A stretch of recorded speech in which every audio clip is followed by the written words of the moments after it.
How to fix an error occurred while loading a higher quality version of video on iPhone or iPad.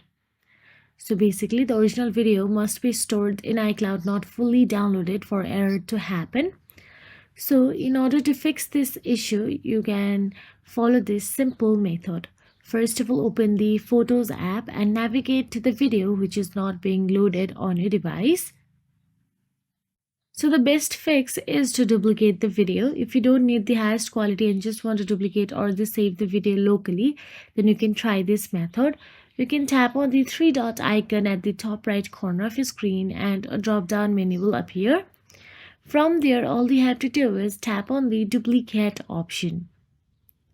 So once you do so, a duplicate video will be created on your photos.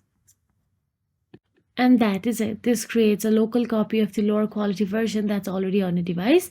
You can now play or edit this duplicate version without the error. If you found this video helpful, please like, share and subscribe, and thank you so much for watching.